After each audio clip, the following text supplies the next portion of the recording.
Hi Tanner, Michelle here to give you some feedback on your story, your final project. I think there was a lot of things to clarify in the story before it could be published. And I have a bunch of questions that I can share with you in Blackboard, but primarily I'm not really clear about all this. Somebody's forcing somebody to stay open. There is a threat of a fine, but some closed. So none of that is really explained, and I think you need to explain it.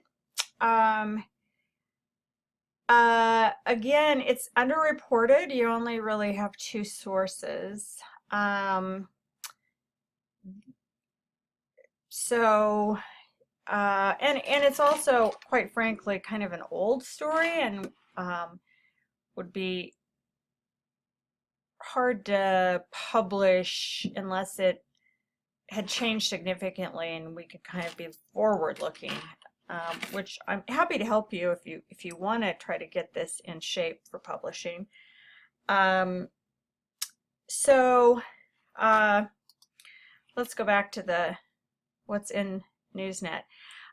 This is a great chart, great information.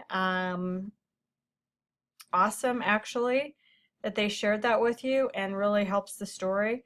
The video, on the other hand, really tells the same story that you're telling in the text story, but just in a different way. You know, one way you could have maybe told this differently is just talk to the stores who didn't want to be open or were closed, and give their side in that, or let them talk about that a little bit more.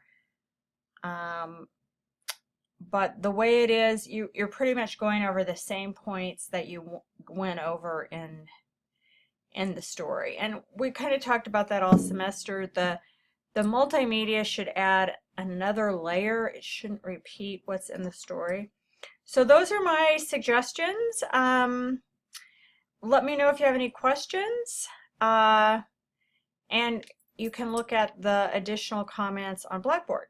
Thanks, Tanner.